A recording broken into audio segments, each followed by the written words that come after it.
du Nord nous obtiendrons l'unité irlandaise, dit Gerry Adam.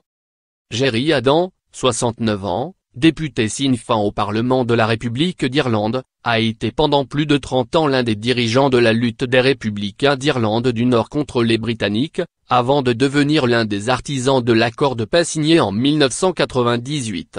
Considéré comme un héros chez les catholiques, il est vu comme un terroriste par nombre de protestants. Personnage complexe, il a défendu l'usage politique de la violence mais n'a jamais reconnu avoir dirigé l'armée républicaine irlandaise, IRA, admettant seulement son rôle à la tête du Sinn Féin, dont l'IRA était l'aile militaire clandestine et qui est aujourd'hui le seul parti politique présentant au nord qu'au sud de l'Irlande.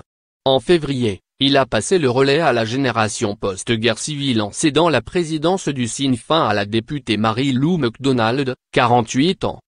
20 ans après la signature de l'accord de paix du 10 avril 1998, 61% des habitants d'Irlande du Nord disent se sentir davantage en sécurité qu'auparavant, mais les institutions destinées à partager le pouvoir sont bloquées depuis plus d'un an. Des murs séparant les quartiers catholiques et protestants ont été rehaussés, et moins de 6% des enfants fréquentent une école où les deux communautés se mélangent.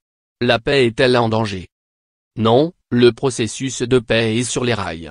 Rien n'est acquis et il faut continuer à y travailler, mais aucun Irlandais du Nord ne défend le retour au conflit.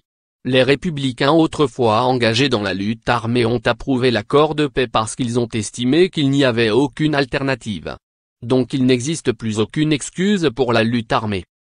Un mouvement dissident de l'IRA dissout a attaqué la police le jour de Pâques, et une nouvelle IRA revendique des meurtres. Vous ne les prenez pas au sérieux.